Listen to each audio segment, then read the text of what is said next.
शास्त्राच्या दृष्टीने जर पाहिलं ना तर या मानवी शरीरामध्ये जो जलद गतीने बदल होतो, किती जलद गतीने बदल होतो तर तो रशियन सायंटिस्ट म्हणतो एका सेकंदाला या ह्युमन बॉडीतल्या 30 लाख पेशी पहिल्या मरतात, दुसऱ्या जन्माला येतात.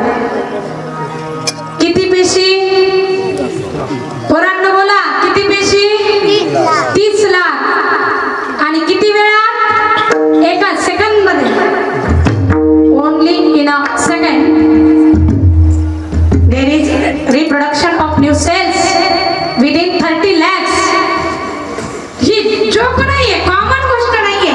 एका सेकंदामध्ये जर 30 लाख पेशी नवीन जन्माला येतात आणि पहिल्या असलेल्या मरतात, तर एका मिनिटाला किती पेशी तयार होतात? किती सेकंदाचे 1 मिनिट? 70 का 100? Very good. 60 सेकंदाचा 1 मिनिट. एका सेकंदाला 30 लाख, तर 60 सेकंदाला किती? साहित्रिक 18 कोटी. किती झाले? 18 कोटी होतात. जय जय राम कृष्ण. नवनवीन कीर्तन सोहळ्याचा आनंद घ्या आणि सबस्क्राईब करा. तुकोबरायांचा आहे. प्रतिपादित विषयाला स्पर्श करत असताना हाच अभंग आजच्या दिवशी सेवेला का निवडलाय? 2 ओळीत कारण सांगून जाईल, विस्तार पुढे आपल्याला बघायचंय. आपल्या घरातलं कोणी गेलं तर आपण सर्व कुटुंबातील सदस्य आणि आपले नातेवाईक दुखवटा पाळतो की नाही? 10 दिवस 13 दिवस दुखवटा पाळतो. आपल्या नातेवाईकातलंही कोणी गेलं, जवळचं गेलं की आपण दुखवटा नक्कीच पाळतो. कालचा दिवस विश्वाला ज्यांच्या आवाजाने वेड लावलं आणि भारताची ओळख ज्यांच्या आवाजानं होत होती, जगभरामध्ये हिंदुस्थानचं एक रत्न आहे ज्याला भारत रत्न म्हणून भूषवलं गेलं, ते आमच्या श्रद्धेय भारत रत्न लता दिदी. आणि दिदींच्या जाण्यानं दिदींचा परिवार केवढा आहे ना, केवळ मंगेशकर घराणं, तर संगीतावर, आवाजावर, स्वरावर, गायनावर प्रेम करणारा तमाम संगीत प्रेमी वर्ग एवढा मोठा लता दिदींचा परिवार आहे. आणि तो केवळ महाराष्ट्रात नाही, तो केवळ भारतातच नाही, तर जगभरात लता दिदींचे चाहते. आणि आपल्या भारताचं रत्न म्हणून भारत रत्न पुरस्कार देऊन ज्यांना विभूषित केलं गेलं होतं, आणि स्वाभिमान आपल्या महाराष्ट्राचा की दिदी महाराष्ट्र. तर दिदींच्या जाण्यानं केवळ महाराष्ट्र नाही तर संबंध देशामध्ये राष्ट्रीय दुखवटा पाळला गेला. काल आणि आज, बरोबर, काल आणि आज 2 दिवस राष्ट्रीय दुखवटा म्हणून घोषित केला गेला. कारण जी व्यक्ती आपल्यातून जगाचा निरोप घेऊन गेली ती भारत रत्न होती, ती कोणी सामान्य नव्हती. म्हणून दिदींना भावपूर्ण श्रद्धांजली एका कीर्तन सेवेच्या माध्यमातून मग ती कौडगावकर वासियांच्या वतीनं, माझ्या सर्व भजनी मंडळींच्या वतीनं, तमाम वारकरी सांप्रदायिक जीवांच्या आणि साधकाच्या तथा सिद्धांच्या वतीनं ती समर्पित व्हावी या हेतूनं आजचा अभंग या सेवेसाठी निवडला आहे.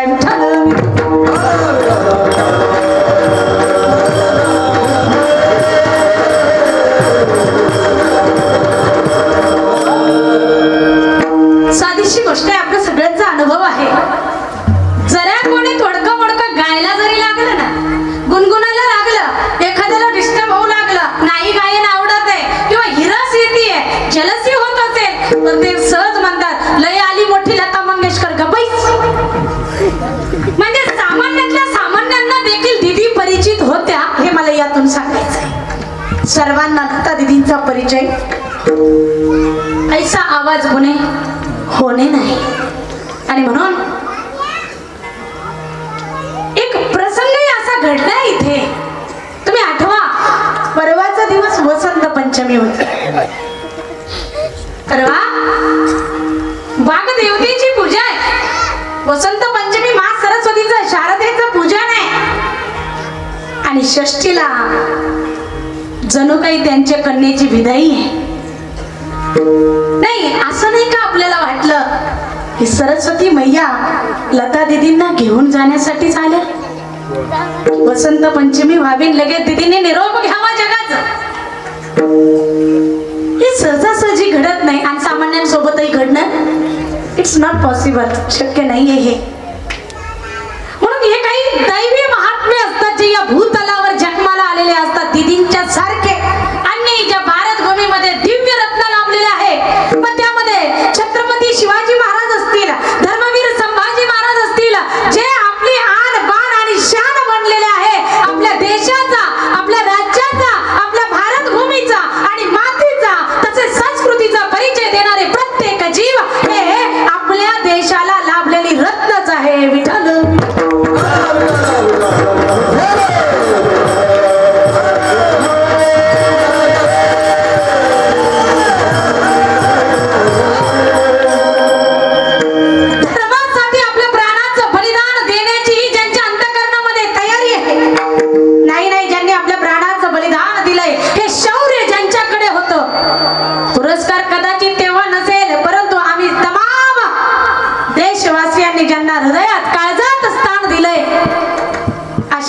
धर्मवीर संभाजी महाराज वाघाच्या जबड्यात घालून हात मोजीन दात ही जात मराठ्याची, हे सगळ्यांच्या पर्यंत कृतीतून ज्यांनी पोहोचवलं ते धर्मवीर संभाजी महाराज. त्यासाठी तेही भारत रत्न. पराग या नारीला देखील माऊली समान आपण लेखलं पाहिजे. जगद्गुरु तुकोबारायांच्या प्रत्येक वचनाचं प्रतिपालन करणारं हिंदवी स्वराज्य संस्थापक छत्रपती शिवाजी महाराज हे आमच्या भारताचं रत्नच आहे. म्हणून जरी कदाचित कल्याणच्या सुभेदारांनी आपली सून पाठवलेली असेल, छत्रपतींची परीक्षा घेण्यासाठी असेल, लांछन लावण्यासाठी असेल, परंतु ज्या रक्तातच नारीचा सन्मान आहे. कारण संस्कार तसे आऊसाहेब जिजाऊंनी जो शिवबा घडवला, तो घडवत असताना त्या पिंडामध्ये श्री जातीबद्दलचा अगदी तळापासून टॉप टू बॉटम ज्याला म्हणतात पूर्णत्वाने आदर खचून भरलेला आहे.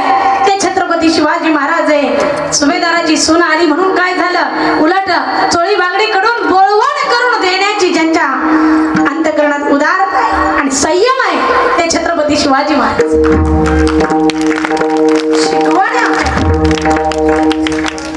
जी शिकवण आऊसाहेबांनी दिली, तमाम माता भगिनींची अपेक्षा तीच आहे की माझा लाल असाच घडावा. प्रत्येकाला वाटतंय आणि संतही सांगतात, नारी की निंदा मत कर यारो, नारी है रतन की खान. नारी की निंदा मत कर यारो, नारी है रतन की खान.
शुक भीष्म हनुमान हे संस्कार जे आऊसाहेबांनी दिले तेच संस्कार आमच्या कौड गावातील, आमच्या महाराष्ट्रातील, आमच्या हिंदुस्थान मधील प्रत्येक नारीला वाटतंय आमच्या मुलांनाही हे संस्कार मिळावे.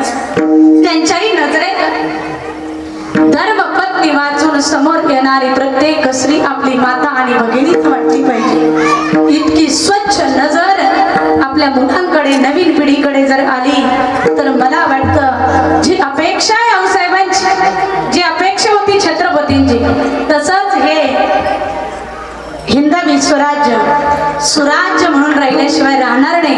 मात्र पिंड आमच्याही नवपिढीतले तसे घडणं अपेक्षित. अशी कानावर कुठली केस आली नाही पाहिजे की आमच्या ठिकाणी असा बलात्कार घडलाय की कुठे काही विनयभंग करण्यात आला नाही. शोकन ती काही दुर्दैवाची गोष्ट आहे. अरे ज्या हिंदुस्थानमध्ये आम्ही राहतोय, या हिंदुस्थानची ख्याती ज्या स्वामी विवेकानंदांनी जगभरामध्ये प्रसिद्ध केली, त्याचा प्रचार प्रसार केला, ते तत्वज्ञान जिथून उगम पावलं तो हिंदुस्थान, अशा हिंदुस्थानमध्ये वास्तव्य करणाऱ्या, हिंदुस्थानमध्ये पिकणाऱ्या पिकावर जगणाऱ्या, हिंदुस्थानमधून वाहणाऱ्या हवेवर जीवन जगणाऱ्या, हिंदुस्थानमधून प्रवाहित होणाऱ्या नद्यांचं पाणी ग्रहण करून जगणाऱ्या या जीवांकडून बलात्कार होतातच कसे, ही शोकांतिका. हिंदुस्थानचा इतिहास एवढा गोड आहे. याचा अर्थ कितीही जरी लॉकडाऊनचं कारण असलं, ओमिक्रॉन कोरोना कोविड-19चा बहाणा जरी असला आणि धर्मावर गदा घालण्याचा प्रयत्न केला जात असला, पहिले देऊळं बंद केली जात असावी, सगळ्यात पहिले कथा कीर्तन बंद केली जाते, याचा अर्थ काय आहे? यातून एकच की हिरण्यकशिपूच्या विचाराला पुष्टी देणाऱ्यांचा प्रभाव वाढत चालला आणि प्रल्हादासारख्यांचा प्रभाव कमी व्हायला लागला. इतकंच काय, एवढी मोठी दुर्दैवाची गोष्ट की जे पदार्थ कोणी ग्रहण करूच नये याच्यासाठी आमची अखंड हरिनाम सप्ताह आहे आणि त्या पदार्थाला किराणा दुकानामध्ये परमिशन दिल्या जाते. ही शोकांतिका नाही. सांगा धर्म टिकवायचा कसा आहे की एकीकडे धर्माच्या प्रचार प्रसारासाठी अखंड हरिनाम सप्ताह आहे, कथा आहे, कीर्तन आहे, आणि एकीकडे गल्ली गल्लीत असणाऱ्या किराणा दुकानामध्ये न खावं ते खायचे, न प्यावं ते प्यायचे पदार्थ जर अवेलेबल होत असेल, उपलब्ध केले जात असतील तर रोखले कसं जाणार मायबाप? 2022 कलियुग आहे. इतकं सहज आहे, एवढं सोपं आहे. सात्विक अंतकरण ठेवून जीवन जगणाऱ्याला देखील विषय आणि विकार एवढे बाधा करतात, तर तमोगुणी आणि तामसी आहार घेणाऱ्याला इतक्या सहज कंट्रोल होऊ शकेल? विषयाकडे घेऊन जाणाऱ्या या ज्या गोष्टी घडत आहे आणि कोणी विरोध करत असेल तर लोक त्यालाही शासन करतात. खऱ्या अर्थानं भीती नाही वाटत, 100% शंका येते, आपण हिंदुस्थान मध्येच आहोत की पाकिस्तान? का असं घडतं? आम्हाला आमच्या धर्माचा स्वाभिमान नाही, आम्हाला देहाचा मोल कळत नाही. जो अनमोल आणि दुर्मिळ मनुष्य देह मिळालाय त्या देहाचा आम्ही गटार करायला लागलो. न खावं ते खाऊन त्याची कचराकुंडी करतोय, न प्यावं ते पिऊन आम्ही त्याचा नाला बनवायला लागलो. कधी आम्हाला मोल कळणार आहे? दुर्लभम धर्मेवत देवानुग्रह हेतुकम मनुष्यत्व मुमुक्षुत्व महापुरुष संशय. खराब झालेल्या, गढूळ झालेलं पाणी, अमंगळ असणारं पाणी आम्ही गटारात सोडून देतो.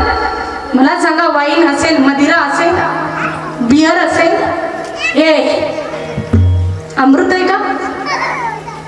पुरुष वर्ग प्रामाणिकपणाने सांगा, अमृत आहे? नाही. मग इतका वाईट पदार्थ सहज जर ग्रहण केलं जातं तर घाण पदार्थ जिथे टाकलं जातात त्याला आपण गटार म्हणतो. याचा अर्थ आपण आपल्या शरीराचं गटार बनवायला लागलो की नाही? जर शरीराचं गटार बनवायला लागलं तर आपल्याला शरीराची काय किंमत कळाली? आपल्याला या मानवी देहाची, अनमोल देहाची काय महत्व कळालं, काय किंमत कळाली? नाही खाल्लं पाहिजे आपण मांस मच्छी, पण खायला लागलं. याचा अर्थ आपण कचरा टाकायला लागलो. कचरा जिथे टाकतो त्याला कचरा कुंडी म्हणतात. अरे भगवान परमात्म्याने तुम्हाला काय कचरा कुंडी बहाल केली? किती प्रयत्न करतात ज्यांना हा मनुष्य देह मिळत नाही. तुम्ही आम्ही सोडा, स्वर्गातल्या देवतांना देखील असे वेटिंगला राहिले, परंतु मनुष्य देह मिळाला. स्वर्गीचे अमर इच्छिता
मिळालाय, इथे हा अनमोल मनुष्य देह मिळालाय.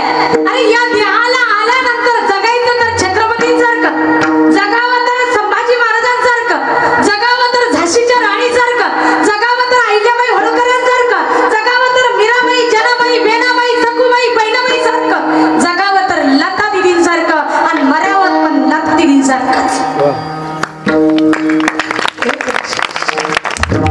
जगणं आणि मरण ज्यांना साधता आलं तेच भारत रत्न.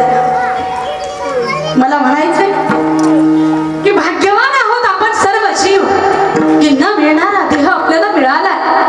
काय पुण्य केलं होतं आपण पूर्वजन्मामध्ये. या जन्मात काय करतो याला महत्व नाही, या जन्मात करू हे पुढे फेडल्याशिवाय तर पर्याय नाही. केले कर्म झाले त्याची भोग आले. हा सिद्धांत आहे कर्माचा. यात पळवाट नाहीये, इथे वशिला नाहीये, इथे बनवा बनवी जमणार नाही. जे कर्म केलं ते भोगावं लागणार आहे. म्हणून महाराज सांगतात कर्म करताना सावधान दक्ष असलं पाहिजे कर्म करताना. पण आज जे भोगायला लागलो ना ते पूर्वीचं कर्म. काय कर्म आणि काय पुण्य केलं होतं म्हणून गटारातले किडे नाही झालो, बरोबर की नाही. मंदिरातले काय पुण्य केलं होतं आपण की आपण रस्त्याच्या कडानं पडलेलो नाही. काय पुण्य केलं होतं आपण की आपल्याला कुठे खाऱ्या पाण्यात राहायची वेळ नाहीये, की आकाशात भटकंती करावं लागत नाहीये. याचा अर्थ आपल्याला 2 पायाचं बनवलंय, कुठे 4 पायाचं नाही केलं, 6 पायाचं नाही केलं, बिना पायाचं नाही केलं, पाण्याचं नाही केलं. या भूलोकामध्ये सत्संग करता येईल अशा दिव्य मनुष्य देह भगवान परमात्म्याने सहज बहाल केला. बहु भाग्यवान आहोत आपण, फार पुण्य.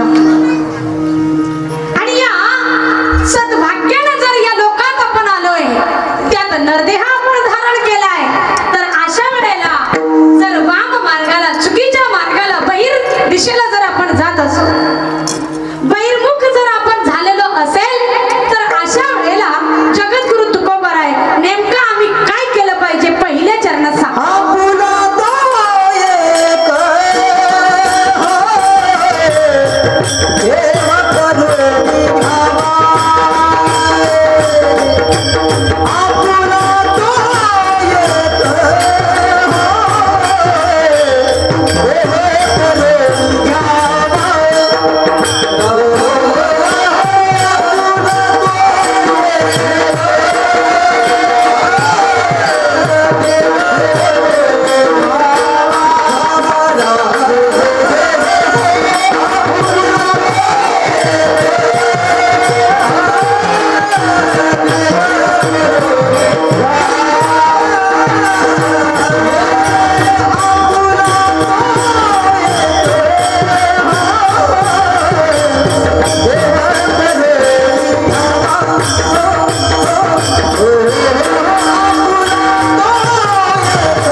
तर कदाचित देवाला पश्चाताप होईल, उगाच याला मनुष्य जन्मात पाठवलं, तिकडे गध्या कुत्र्याच्या जन्मात पाठवलं असं तर बरं झालं असतं. ही भाषा आमच्या गुरुवाऱ्यांची. अगदी मोकळं का बोलायची महाराज या भाषेत, त्याचं कारण होतं, फारच अगदी व्याकरणची भाषा बोलली ना तर काहीही कळत नाही. नळी फुंकली सोनारे इकडून तिकडे, काय फायदा, कळेल या भाषेत सांगणं. खरं भक्ताचं कौशल्य ते आमच्या गुरुदेवांकडे. महाराज म्हणायचे, अरे ज्याच्यासाठी मिळालं ते काम जर नाही केलं तर आपण सगळंच वाया घालवलं. सगळ्यात पहिले देहाचं मोल कळणं. आम्हाला मनुष्य जन्माचं काही मोल कळलं ना, आरोग्याचंही मोल कळलं ना, चारित्र्याचंही मोल कळे ना, फक्त धनाचं मोल कळत. ऐकताय ना तुम्ही श्रोते हो? आजची जर लेटेस्ट विचारसरणी जर बघायची झाली ना, सगळ्यांच्या डोक्यात सगळ्यांच्या चित्तात फक्त पैसा आहे. तुम्ही म्हणाल ताई तुमच्या चित्तात नाही का? का नसावा? ज्याला काही कळत नाही त्याला पैसा आवडतो. मला थोडंफार कळत असेल ना, इथं उभं केलं तर मला का नाही आवडणार? कुठपर्यंत आवडतं, कॅटेगरी, त्याची लेवल, स्केल काय आहे ही कळणं गरजेचं आहे. युथ तरुणांनी ठरवून टाकलंय फक्त पैसा, आणि नाही मिळाला तर लगेच आत्महत्या वगैरे काही पण प्रकार घडायला लागले. कारण त्यांनी विचार केलाय, when wealth is lost then everything is lost. संपत्ती नाही ना संपलं सगळं, काही खरं नाही. आणि मायबापांनी जर नाही ना कमवून ठेवलं तर ते म्हणतात तुम्ही तरी आमच्यासाठी काय केलंय? खुशाल पायाने लाथाडायला तयार. आणि त्यांनी एवढा दिव्य देह बहाल केला आणि हे जग आपल्याला दाखवलं, त्याच्यापेक्षा आणखी काय अपेक्षा ठेवली पाहिजे? ज्यांनी स्वतःच्या तारुण्याचा त्याग करून तुम्हाला जगताचं दर्शन घडविलं, त्या मायबापांचे आनंद उपकार आहे आपल्यावर. नाही, संपत्तीची लालसा असणारे मुलंही आई वडिलांनाही विचारत नाही, चारित्र्याचा विचार करत नाही, आरोग्याचाही नाही. आरोग्याच्या बाबतीत कसे सावधान नाही? तुम्ही विचार करा ना, अगदी फार कमी वयाच्या मुलांना भयानक असे आजार रोग आहे. खूप कमी वय असणाऱ्या छोट्या छोट्या मुलांना एवढे भयानक रोग होण्याचं काय कारण आहे? आणि रोग आपोआप नाही होत बरं का. संतांच्या भाषेत जर सांगायचं झालं तर तुका पापे येते रोगाची रूपे. पाप रोगाच्या रूपाने येतं इथपर्यंत ठीक आहे, पण जर मला आधुनिक पद्धतीने कोणी जर विचारलं तर त्याचं उत्तर मी असं देईन, चुकीच्या खाण्यानं रोग येतात. तुमची जीभ जर ताब्यात नसेल, मन जर ताब्यात नसेल तर शरीर खराब व्हायला वेळ लागत नाही. त्याच्यासाठी आहार सात्विक असणं फार महत्वाचं आहे. साधा राजस आहार जरी घेतलं तर दुःख होत आहे. कट्वांबला लवण तीक्ष्ण तीक्ष्ण वृक्ष विदाहीन आहार राजस श्रेष्ठ दुःख शोकामय प्रदः. राजस आहार दुःख देते, तामस आहार तर विचारूच नका, राक्षसी वृत्ती तयार होते तामसी आहाराने. शिळा पाका खाणं, तरी बाज खाणं, चांगलं तिखट घापे घुम होईपर्यंत, कानातून नाकातून पाणी निघेपर्यंतच खाणं, आणि मांस मच्छी खाणं तामस आहार. आरोग्य ज्यांना कळत नाही, काय कळवलंय आपण? एक स्लोगन आहे, एक सुंदर असा विचार आहे, सुविचार आहे, पटेलाचा कळेलाचा आहे. When wealth is lost, then nothing lost. When wealth is lost, then nothing is lost. When health is lost, then something is lost. आरोग्य जर शरीर कुठला रोग जर झाला तर थोडंफार नुकसान आहे. संपत्ती गेली तर फार काही नुकसान नाही, कमवायला उरलात ना तुम्ही, ज्याच्यासाठी तिला ते भजन करायला शरीर उरलंय ना, मग बस. When wealth is lost, then nothing is lost. When health is lost, then something is lost.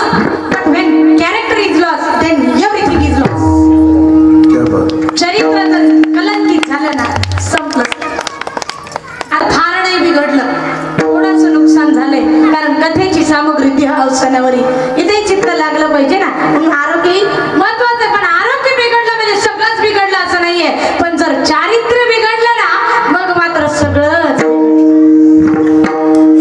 चारित्र्य सांभाळणं फार महत्वाचं आहे. चारित्र्य सांभाळलं धर्मासाठी आमच्या छत्रपती संभाजी महाराजांनी धर्म टिकवण्यासाठी चारित्र्य सांभाळलं म्हणजे काय, मराठी बाणा सांभाळला, कलंक लागू नाही दिला का धर्मासाठी.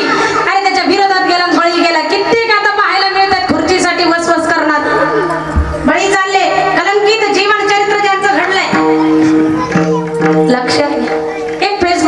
पॉइंट वाचला होता.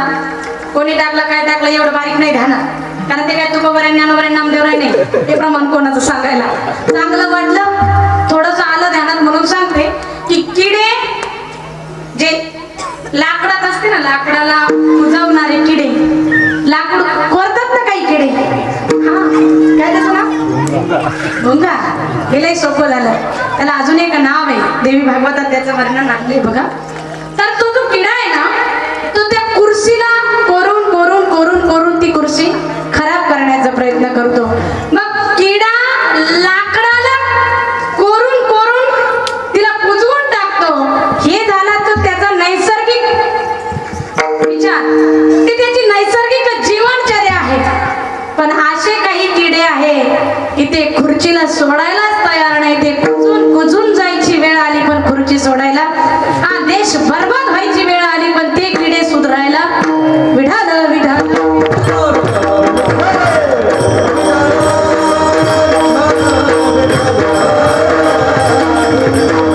कोणी आक्षेप घ्यायची काही गरज नाही या वाक्यावर. त्याचं कारण आहे, तुम्ही आम्ही प्रत्येक जीव हरपळून निघायला लागलो.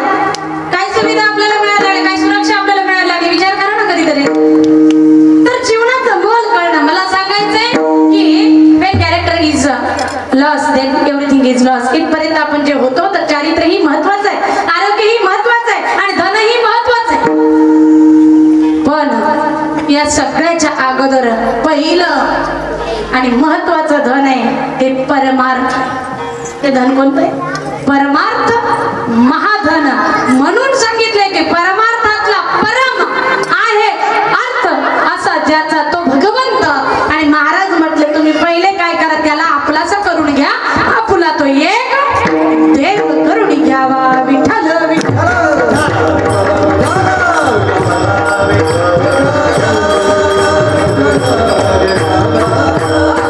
असा कोण जीव आहे ज्याला सुख नकोय? प्रत्येक जीवाला सुखाची अपेक्षा आहे. प्रतिष्ठेच्या पाठीमागे सुखच मिळेल ही आशा आहे. म्हणून प्रतिष्ठेच्या मागे लागलेली काही जीव दिसतील आपल्याला. त्याचबरोबर धनाच्या मागे धावणारे दिसतील, स्वार्थ साधणारे बरेच जण आहे. पण या सगळ्याच्या पाठीमागे एकच हेतू आहे, तो म्हणजे सुख.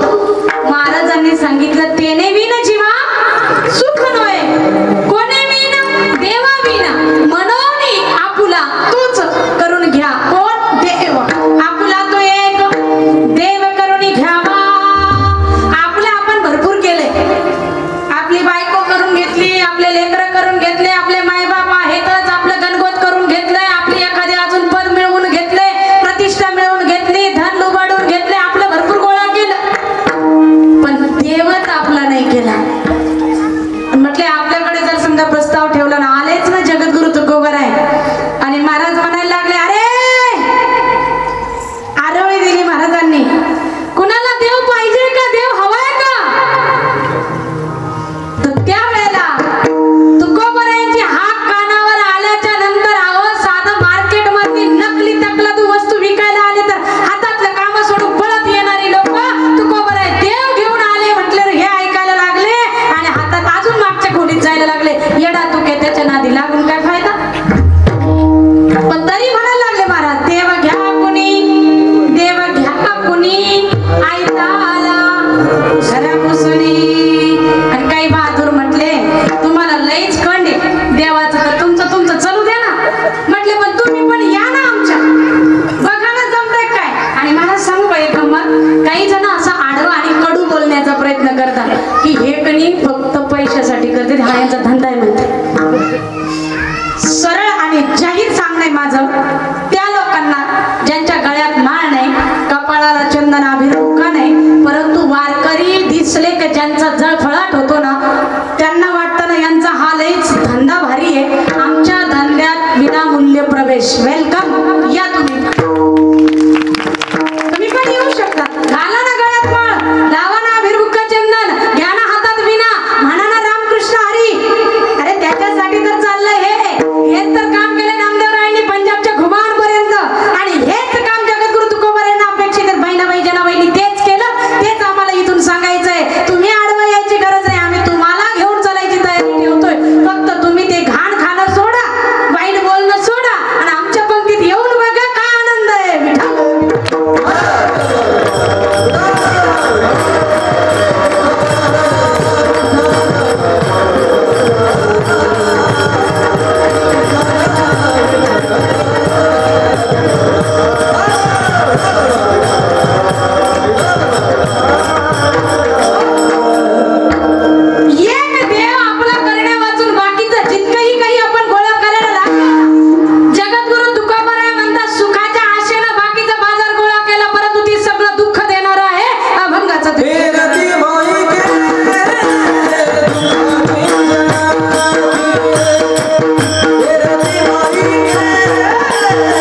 या माईकला आवाज बरा द्या.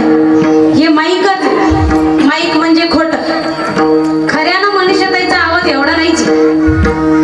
खऱ्यानं एवढा आवाज नाहीये, परंतु एवढा आवाज जो कानावर येतोय ती ही किमया कोणाची आहे? माईकची.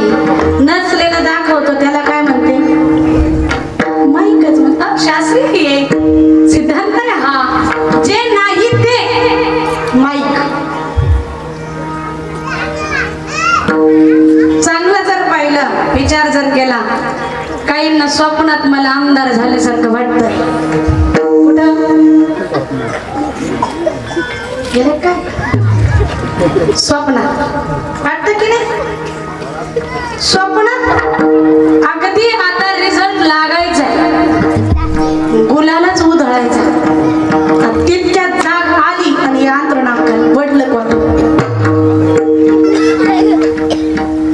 ते इथं पडलं, पण तिथं निवडलं होतं. ते गुलाल उधळायच्या आतच जाग आली, इथंच बोंबलायला लागलं. काय खरं नाही. फक्त अजून 1 मिनिट, अजून 1 मिनिट जर मिळाला असता ना, अजून 1 मिनिट जर मला कोणी उठवलं नसतं ना, तर मग नक्की विजय आपला. कुठं? स्वप्नात. मग ते स्वप्नातली निवडणूक, स्वप्नातला प्रचार, स्वप्नातले कार्यकर्ते, स्वप्नातल्या मिटिंगा, स्वप्नातल्या सभा, स्वप्नातल्या पार्ट्या, सगळं माईक. सगळं कसं ते माईक. त्याला माईक का म्हटलं? ते जरी अनुभवायला खऱ्यासारखं आलं तरी ते खरं नव्हतं. नाहीतर स्वप्न असं पडावं, दिवसभर एकादशी करावी, संध्याकाळ तुम्ही पोटभर असं फराळ केलं, असं स्वप्न पडावं. स्वप्न जर पडलं तर तुम्ही जागा झाल्यावर फराळ मागायचेच नाही. आणि जर म्हटलं की नाही आता स्वप्नात भरपूर खाल्लं नका, आता कशाला मागतात, डोकं बिकं फिरलं काय? ते स्वप्नात होतं. स्वप्नातलं कुठं खरं असतं का? खरं नसतं. मग कसं असतं? माईक असतं. मग त्या स्वप्नातलं जसं माईक ना, तसं हे माईक पदार्थाच्या भोवती आपण राहायला लागलो ना, हे पण स्वप्नच आहे, इथं पण माईक. फक्त हे आपल्याला सध्या खरं वाटायला लागलं, एवढी मोठी भ्रांती. हा भ्रम दूर करण्यासाठी संतांचं मार्गदर्शन की बाबा हो, जे गोळा केलंय, जे जमवलंय, जी भौतिक साधनं असतील, ज्या विषयांच्या मध्ये आपण गुंतायला लागलो ना, ती सर्व माईक आहे. येर ती माईक. येर म्हणजे ज्या वाचून, व्याकरण नीट ऐका. येर ती त्याच्या वाचून, बाकीचे कोणा वाचून? देव आपुला तो देव, त्या देवा वाचून बाकी सगळी माईक पदार्थ, ज्याच्याने फक्त दुःखच प्राप्त होत आहे. आणि पाहिजे काय आपल्याला?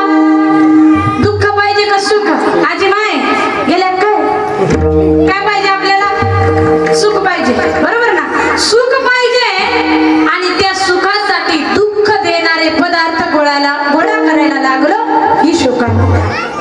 म्हणून महाराज म्हणतात सुखाचा विचार नाही कोठे, सुखाचा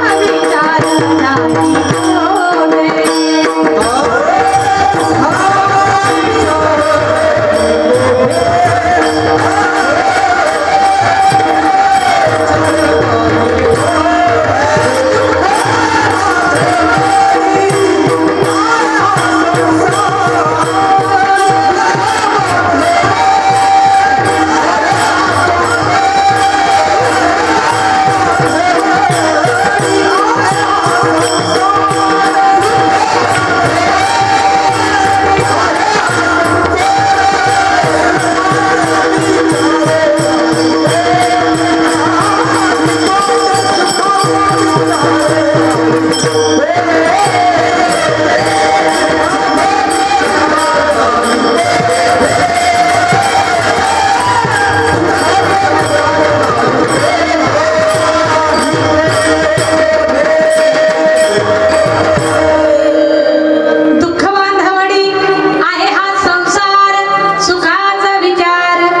नाही कोठे.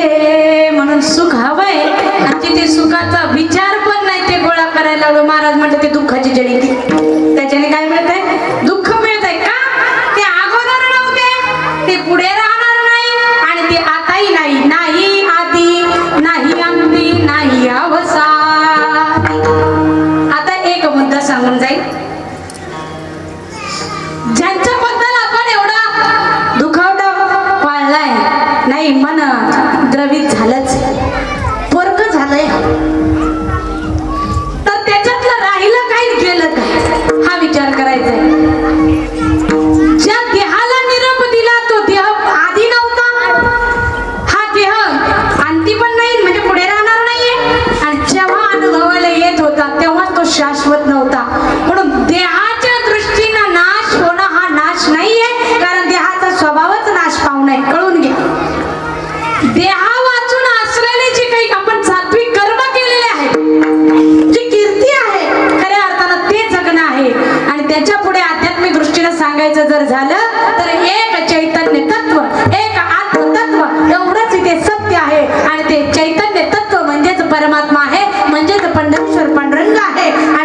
हरिपाटल काय म्हणते पुस्तक कोणी लिहिलं नाही एवढं कडक अज्ञान. फक्त तुम्ही एक पोट भरायचं शिक्षण घेतलं, डिग्र्या मिळवल्या म्हणजे वेल एज्युकेटेड झाले, याचा अर्थ तुम्ही फार ज्ञानी आणि विद्वान झाले असं नाही. ज्याला आपल्या राज्याचा, आपल्या देशाचा, आपल्या संस्कृतीचा बेस माहित नाहीये त्याचं जीवन निरर्थक आहे. सार्थक जीवन तेच आहे. विठ्ठलाची एक देखल्या म्हणून आकुला तो एक देव करून घ्यावा का येला ती माईक आहे, त्याच्या वाचून बाकीचं सगळं दुःख देणार आहे. आणि जर आपल्या सगळ्यांना सुखाची अपेक्षा असेल तर भगवान परमात्मा आपल्याला आपलासा करता आला पाहिजे. मग तो भक्ती करून करा, तो समाज कार्य करून करा, ते कुटुंब सांभाळून करा की ते विरक्त राहून करा. आपल्याकडे असणाऱ्या कौशल्याच्या द्वारे आपण देशामध्ये, समाजामध्ये, राज्यामध्ये, आपल्या सर्व भाविकांमध्ये, दीन दुबळ्यांमध्ये, गोरगरिबांच्या मध्ये जाऊन आणि खऱ्या अर्थानं जीवन सफल होईल असं प्रत्येकाचं विठोबा बघून समाज हितार्थ कार्य जरी केलं तरी देखील जीवन सफल झाले म्हणता येईल. अरे विठ्ठल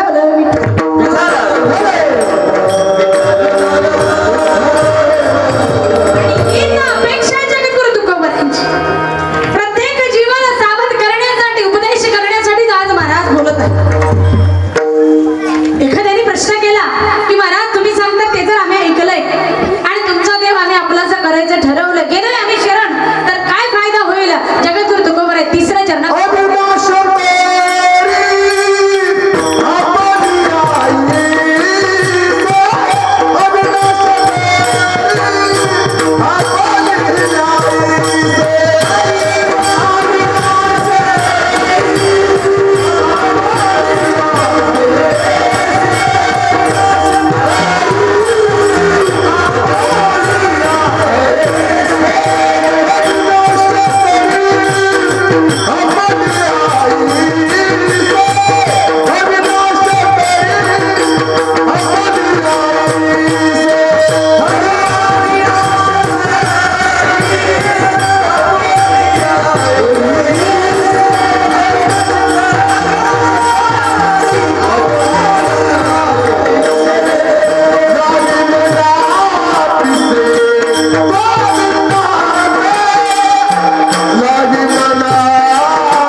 सच्चिदानंद रूपाय विश्वोत्पत्त्यादि हेतवे तापत्रय विनाशाय श्री कृष्णाय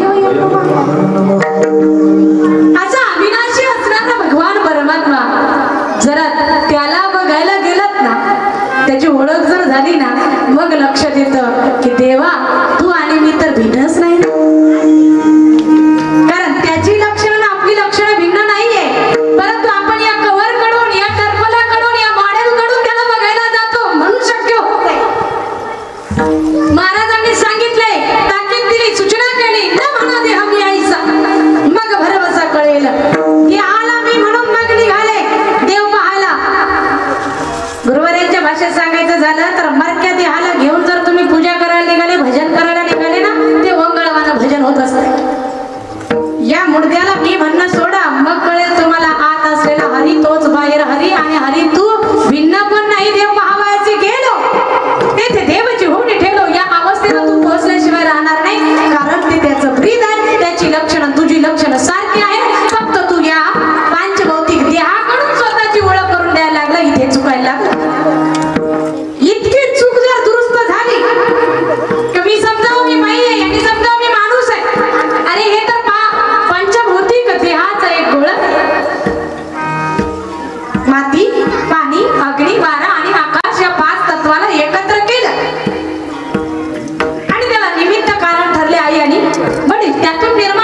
शरीर विटाळाचे आळे, माया मोह पाश जाळे, त्यातून निर्माण झालेला हा मोहाचा मायेचा विटाळाचा गोळा आहे. तुम्ही याला मी म्हणायला लागले. चांगलं जर तुम्हाला आवडतं तर या वांगल्याला तुम्ही मी कसं काय म्हणायला लागले?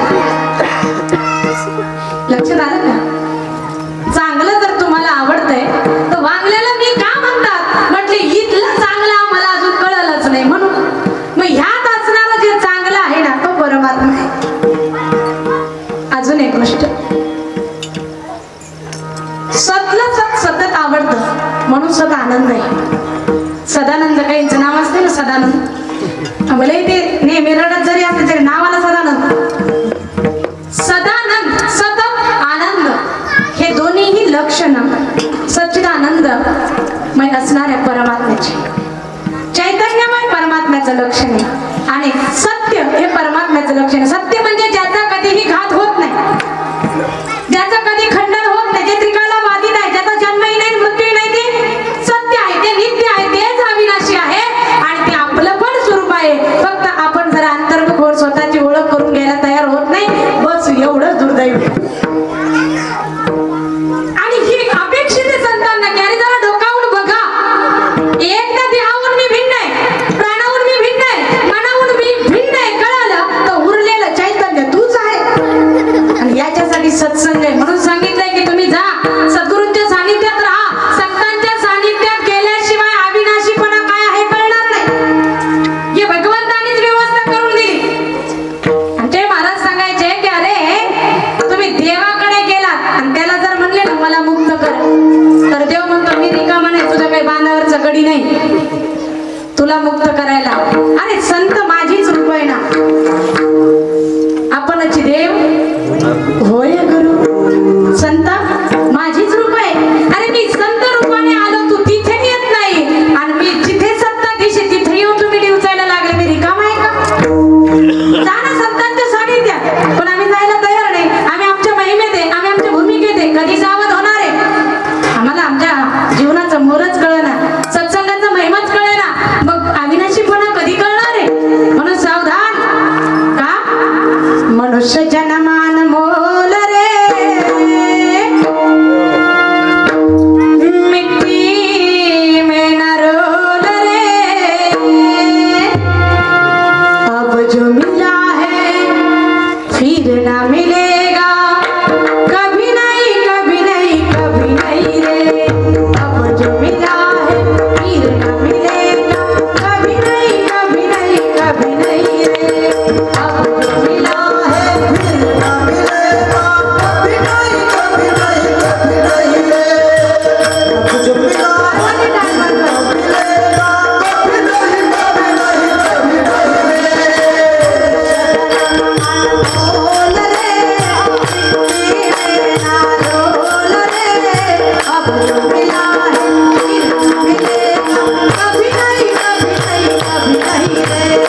जनावर आहे का आपण?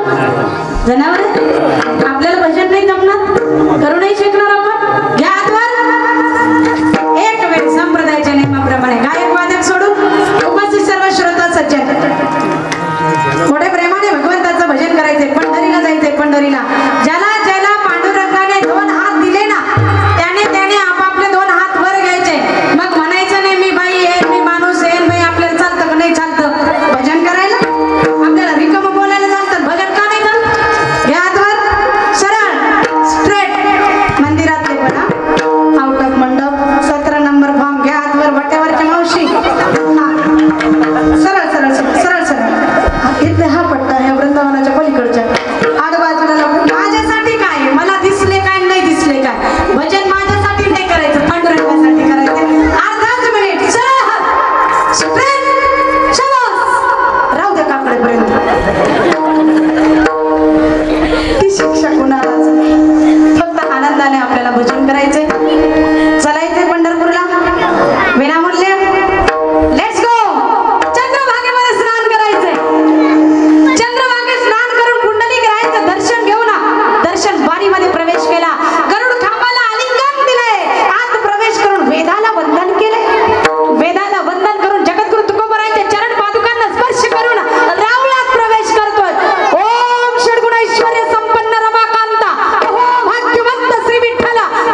आहेत आणि महत्वाचा मुद्दा आपल्याला ऐकायचा आहे की भगवंताचं नाम का घ्यायचंय. एखादा सुशिक्षित समोर येईल विचारू शकतो ना का घेतलं पाहिजे. तर बऱ्याच फॉरेन मध्ये पण डॉक्टरांनी हिंदुस्थान मधल्याही काही डॉक्टरांनी रिसर्च केलंय विठ्ठल नामात किती ताकद आहे की अनेक हार्ट पेशंट देखील ज्यांनी ठीक होतात ती ताकद या विठ्ठल नामामध्ये. विठ्ठल विठ्ठल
परदेशातल्या एका शास्त्रज्ञाने अभ्यास केला भारतातल्या मंत्रशास्त्रावर.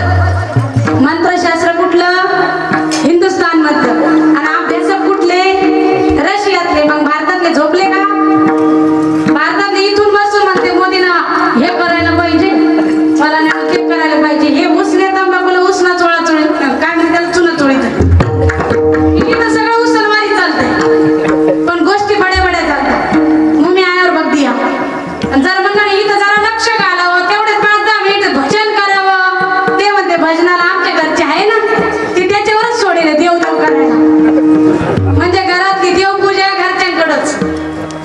म्हणजे नाही खरंय ना चांगली कामं बाई माणसाला दिली काऊन त्यांनी ठरवून टाकलं बाईच्या जातीला काही काम नाही. कसं काय म्हणशाल तुम्ही तुम्हाला खायला भेटल का. बाईच्या जातीला काम नाही असं म्हणत नाही. काही बहादूर म्हणते तुला तरी काय काम आहे मग. काही जण म्हणते बाईला काही कळत नाही म्हणून ते देव देव करते. मग मंदिरात गर्दी कोणाची महिलांची. कीर्तनाला गर्दी पान जसं माग वळून कोणाची महिलांची.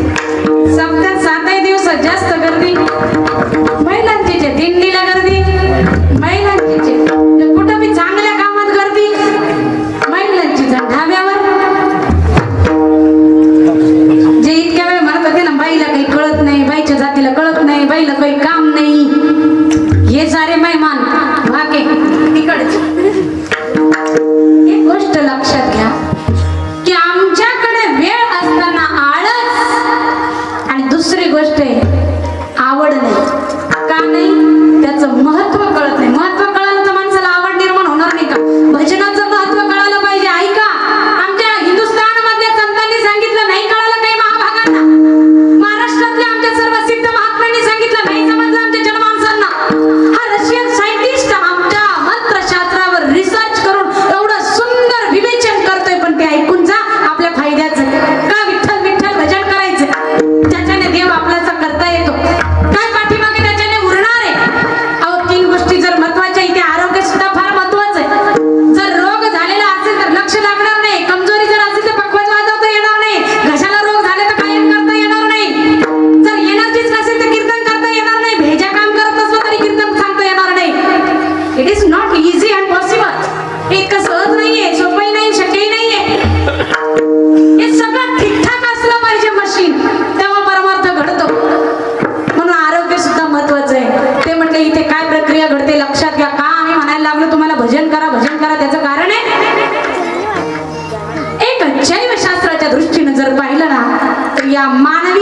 शरीरामध्ये जो जलद गतीने बदल होतो, किती जलद गतीने बदल होतो तर तो रशियन सायंटिस्ट म्हणतो एका सेकंदाला या ह्युमन बॉडीतल्या 30 लाख पेशी पहिल्या मरतात, दुसऱ्या जन्माला येतात.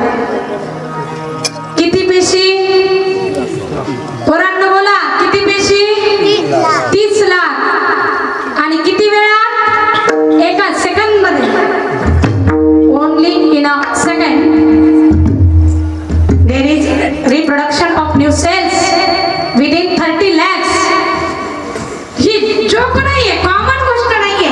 एका सेकंदामध्ये जर 30 लाख पेशी नवीन जन्माला येतात आणि पहिल्या असलेल्या मरतात, तर एका मिनिटाला किती पेशी तयार होतात? किती सेकंदाचं 1 मिनिट? 70 का 100? Very good. 60 सेकंदाचा 1 मिनिट. एका सेकंदाला 30 लाख, तर 60 सेकंदाला किती? साहित्रिक 18 कोटी. किती झाले?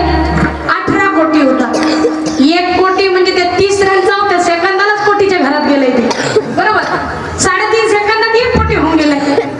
तर 60 सेकंद, एका मिनिटामध्ये 18 कोटी न्यू सेल्स रिप्रोडक्ट होतात, नवीन तयार होतात आणि पहिल्या संपून जातात, बरोबर. मग 7 सेकंदामध्ये अर्थात एका मिनिटामध्ये जर 18 कोटी, तर तो रशियन सायंटिस्ट म्हणतो तुम्ही दिवसातले मला फक्त 5च मिनिट द्या.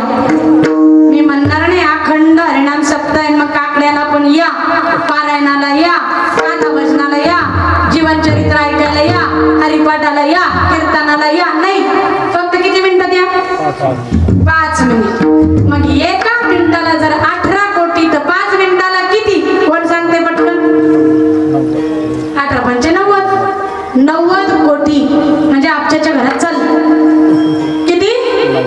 90 कोटी पेशी 5 मिनिटात तयार होतात. हे मी सांगायला सुरुवात केली का तुम्हाला, तितक्या वेळात तुमच्या माझ्या शरीरातल्या 90 कोटी पेशी तयार पण झाले, जुने मेले पण. हे घडलंय. आणि त्याला आमचे संत एकनाथ महाराज प्रमाण देतात, लागून डोळा उघडे तो वरी कोटी वेळा घडे मोडे. पण आम्हाला संतांचं बोलणं थोतांड वाटलं. आता त्या सायंटिस्टचं म्हणणं आहे की जर पर सेकंद 30 लाख पेशी निर्माण होतात, त्यावेळेला फक्त अंतर्मुख होऊन तुम्ही जिथे आहात, जशा स्थितीत आहात, जसे बसलेले असाल, काम करत असाल, जसा वेळ असेल आणि मन जर स्थिर होत असेल, तर त्याही ठिकाणी तुम्ही त्या सेकंदाला भगवंताचं भजन करायला सुरुवात करायची. विठ्ठल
पूजनीय श्रद्धेय स्वर्गीय भारतरत्न लता दीदी मरावे परी कीर्ती रूपी ओरावे. मला सांगा, त्यांच्या बातम्या छापून आल्या पेपरला, एका खडबडीत असणाऱ्या पेपरला जरी त्याची वर्णन आलं तरी ती पण श्रद्धांजली नाही ठरणार. लता दीदींचा स्वर काय? मी असं ऐकलंय की लता दीदींकडे जर कोणी गेलं ना, त्यांच्या घरी जात होतं, तर किती पुरस्कार मिळाले ते कधी त्यांनी दाखवलं नाही. घर केवढं त्याने दाखवलं, गेल्या गेल्या पहिले ते देवघर दाखवायचे आणि त्यांचा नित्य नेम काय आहे त्या दाखवायच्या. त्याचा अर्थ दीदींच्या जीवनातही परमार्थ मुरलेला होता. आणि दुसरी गोष्ट मला सांगायची, देशासाठी गायणाऱ्या भारतरत्न दीदी, त्यांच्यासाठी जर श्रद्धांजली समर्पित करायची तर कोमल स्वर ज्यांचा आहे की सुरुवातीच्या त्यांच्या कारकिर्दीमध्ये काही डायरेक्टरनी दीदीचा स्वर फार पातळ आहे म्हणून रिजेक्ट करावं, नंतर पुन्हा त्यांनीच इन्व्हाइट करावं, असं त्यांच्या जीवनामध्ये काही प्रसंग घडलेले. तो पातळ स्वर आहे, नुसता पातळ नाही, तो सुमधुर स्वर आहे, गोड स्वर आहे. आणि अशा सुमधुर स्वर सम्राज्ञीला जर श्रद्धांजली समर्पित करायची असेल तर मला असं वाटतं मी तेवढंच रूपक भाऊ साठेंच्या शब्दामध्ये ते करू शकते. ते इतकंच की फुलपाखराच्या पंखांवरती समुद्र किनाऱ्यावरील त्या कोमल लवाळ्यांना, त्या लवाळ्यांना दव बिंदूंमध्ये भिजवून मंद मंद वाहणाऱ्या वाऱ्याच्या हिलकाव्यानं त्या फुलपाखराच्या कोमल असणाऱ्या पंखावर लता दीदींचा कौतुक करणारे शब्दांना रेखाटत असताना तिथे स्वर लता हे निर्देश करून एका गुलाब कळीच्या गाभ्यातून आणि तो दीदींसाठी समर्पित करावा. मला वाटतं हीच दीदींना भावपूर्ण श्रद्धांजली ठरत. अशा असणाऱ्या भारतरत्न स्वर्गीय लता दीदींना अखिल भारतीय वारकरी मंडळाच्या वतीनं, गौडगावकरांच्या वतीनं, समस्त वारकरी सांप्रदायिकांच्या वतीनं, भारतवासियांच्या वतीनं, माझ्या सर्व तमाम गुणीजन गायक वादकांच्या वतीनं भावपूर्ण श्रद्धांजली समर्पित करते. एक अपेक्षा असेल माझी आपल्याकडून, आठवत असेल तर एखादी भैरवीतलं भजन जर दीदींचं असेल तर या शेवटच्या प्रमाणानंतर आपण ते दीदींच्या प्रित्यर्थ स्मरणार्थ ते गाल, अशी अपेक्षा आहे. तत्पूर्वी मरण सुद्धा कसं असावं हे जगद्गुरु तुकोबराय अभंगाच्या अंतिम चरणात